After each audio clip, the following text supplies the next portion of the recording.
Hey friends, this is Danny again. I just seen some opportunities today. I took a video earlier with the little white horse cricket. Um, this horse is a 2-year-old blue. It's my boy Colt's horse. It's his colt. A good friend of ours, Tim. He raised this one, and we got it when it was weanling, and from him.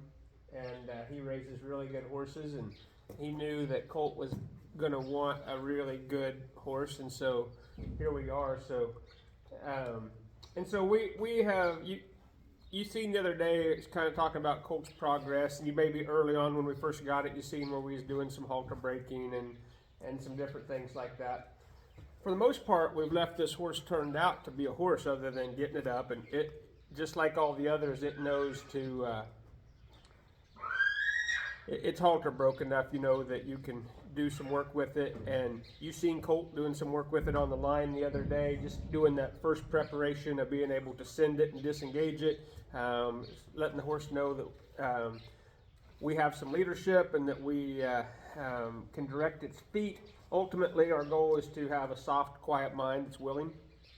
Well, anyway, so Colt's doing most of the work with this, but my Colt, he's a Colt, right? He hasn't started any horses. He helps me do things, and so nobody tell him. But I like to work with this horse a little bit when I'm just out here, and then I have Colt work with it, and I do that because I don't completely do it, but I give the horse some ideas so Colt can accomplish something, right? And when he accomplishes something, then his confidence goes up, his knowledge goes up. And then as time goes on and his confidence and knowledge goes up, I quit doing things and let him do it on his own. He thinks he's doing it on his own now, and that's great, because that's really, really important. But this horse is getting to the age where we're going to start doing things, getting it prepared to ride and things like that. And because it has been turned out, like right now I brought it in, you heard it just starting to paw there just for a second. All of its buddies are out in the pasture. And I just, actually I went out there to move a water hose, and he was standing there, and so I grabbed him, and that's why we're here right now. I'm going to brush him. He needs brushed. It rained last night. They all laid down and rolled, so he's dirty. And just so you know, this little horse is a stallion, and so I'll hear all the grief on that, I suppose. But he's a horse, and he's going to get treated like one, and he's going. And I don't. It doesn't matter to me what he is. Will he stay one? I don't know. But he's one right now, and that might scare some of you off, and that's fine. But we could have a lot of stories about that, but we won't. Right now, I want to show you something. We kind of talked about it with that little horse cricket, about moving the front end and moving the hind end. This horse is definitely, it's a year older, it's had more work, has some understanding. It's tied up over here, and one thing I noticed, it doesn't want to look at you as much from the one eye, and we all know that, you know, that you have to train on both sides. When you have one tied up, and I don't recommend this when you have one that's going to pull back and it's not taught to tie and things like that. So you have to use some common sense. You have to go through your foundational stuff. But I'm just going to show you a little thing that I use when I'm here. I might use my rope. I might just use my body. I might use the flag. And it is just, while they're tied up, teaching them to yield their hindquarters a little bit and watch it from an eye. I just ask him to step over from one, like he is right now, but I'll ask him to step over to the other side. Well, that seems simple enough, right? And if you try this when you haven't done the prep work, you might scare one and they go running by and jerk their head around as they go by. That's not what we're after. That's not what we're after. When they feel this pull on their halter, I want them to yield to that. Same way as when I get on. This is all foundational stuff for setting them up for success for later, right? So I want them to move forward and feel that and learn to yield the hind end. But that's not all I'm looking for. I'm looking for when they get to one side, and we'll see, because I haven't done it with this horse yet, sometimes they get to one side, like he's real comfortable looking at me with the right eye here, right, at the moment. But what about when I turn him to the other side? Is he going to want to stay there, or is he going to want to flip back to the other side? No, that's important, that we at least understand if that is the case and how to fix it, things like that. So without going too much, I'm going to start directing him around here just a little bit, and just so you can see, and we'll talk about what happens and the importance of it. So like right here, I need him to step around. Need him to step around and yield his hindquarters. Can you see that? There we go. That's all I'm after. I want him to be able to feel comfortable setting here. Now, I can do this just like I did with the colt, where I can send his front end and then disengage his hind end and send his front end and disengage. And he's had that done. That's why he's going to understand this. I'm just showing you something you can do, but you don't want to just tie your wild rank horse up and do this. Will it be effective? Probably, if nothing breaks, but it's not the way to go about it. So I'm going to ask this horse to stay where it's at for the moment. Now I'm just going to change directions. I'm going to ask it to step back over to the other side. So I'm asking it to, when it feels that on its head, to disengage its hind end. The softer the better. I'm going to ask it to move over just a little bit farther. There we go. Now I'm just going to let it sit there. I want him to be comfortable with this. It's not a speed deal. It doesn't matter how fast he does it. I need him to do it softly and quietly. I need him to move over. I need him to realize my body's asking him to move over. He's straight. You see he's straight. You're looking at his butt. I need his butt to continue to move on over. Right there. See, just that in itself is building a relationship as me, the leader. He yielded his hindquarters and had it stuck out to the back. He actually moved over, right? So that was good. If he was really nervous and scared, I might have been okay with just that. He's not nervous or scared. He's had some work done with him, right? So I need him to do a little bit more. I need him to understand if I need just a little bit more to do that and not to get sullen or mad.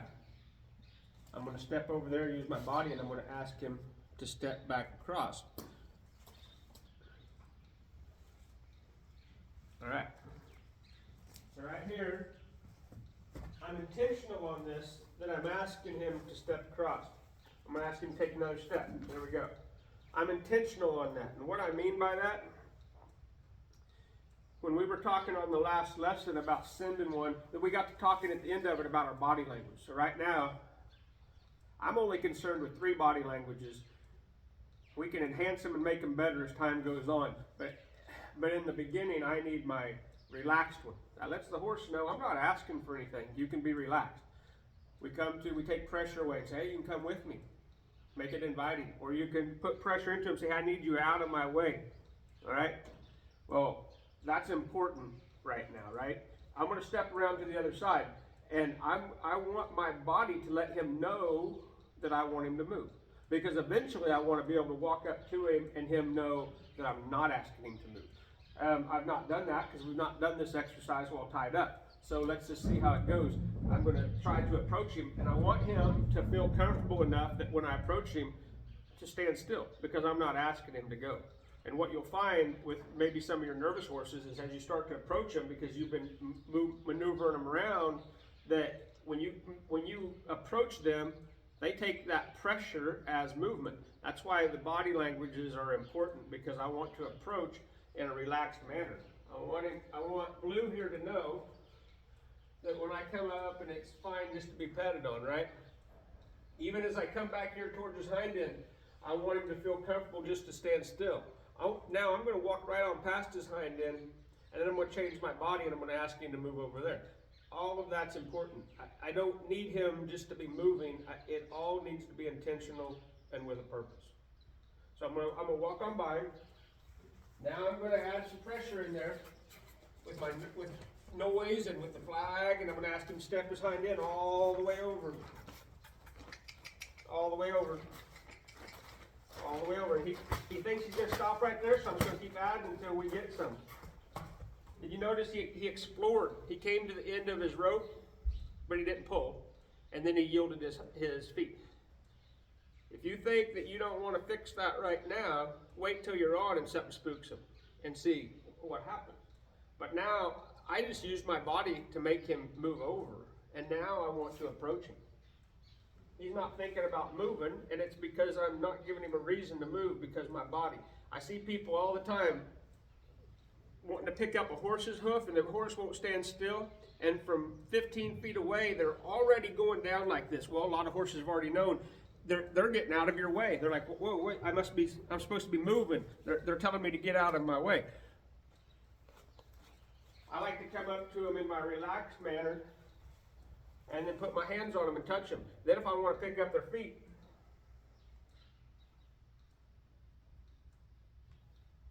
I can pick it up and put it back down. They don't need to move because I didn't ask them to move. Now right here, I'm going to ask him to step back across. So I'm going to walk over here in a relaxed manner. If I want to just walk on out the end of the barn down there, I'd just soon him stay right here, right? So I'm going to walk on by, and then I'm going to turn and ask him to move. So I'm going to walk on by. Now I'm going to turn into him, add a little pressure, add a little pressure, add a little pressure. Now I'm going to step back up into my relaxed mode and just let him stand still. Then I'm going to approach him. Say, hey, that's all I'm after, buddy. That's all I'm after. Now this may sound like a bunch of ridiculousness to you. Maybe you agree with it, maybe you don't. That's okay either way. But maybe it's just something to think about. Try this with your horses. Don't try it with your non-halter broke that's going to pull the bars down, learn to pull back and break, and do things. Don't do that. Or do what you want, but you probably won't like the results. Even that young horse, the earlier, if you watched the other video, that was earlier, where I was doing it by hand. It was a yearling. We just introduced this on a halter and lead rope, right? Well, I'm not going to do that tied up to that little horse. I need to have some give to let it understand. This horse already knows a few things. It's a year older. We've done a few things with it. So I could do this nice and quiet. But if I take the next 2-year-old in here that somebody drops off, it's not mine, that's never been, and we've had these, and we get them quite often. They drop off a 2-year-old that they ran in the trailer. It's never been halter broke. Probably not going to be doing this as a 2-year-old right then, right? We're going to be doing it, we're going to just be halter breaking. And so you have to use some common sense, and if you don't have, and this is what this whole thing's about that I'm going to try to start showing you on the videos, is it's about foundations. At first, I need you to understand I'm going to move your feet. I need you to understand that I need you to disengage and whoa, or stop. I need you to understand to get out of my space. I need you to understand to come with me. And I need you to understand just to stand still. Really, in my opinion, that's training. That's horsemanship. And then we can enhance it to whatever level you want to go. But right now, I need you to go somewhere. I need you to stop going somewhere. I need you to come with me. I need you to get out of my way. And then we're done. Can you just stand there and relax? That's what's going through my mind as I'm working with the horses. And then if they can't do these things, why am I going on and asking for more? He's impatient, right? So he's impatient. He brought him in, and so now I need to give him something to do. And that's what I'm going to go ahead and do, but I'm going to stop the video right here. If you have any questions, go ahead and ask, and hopefully I can help you out with it.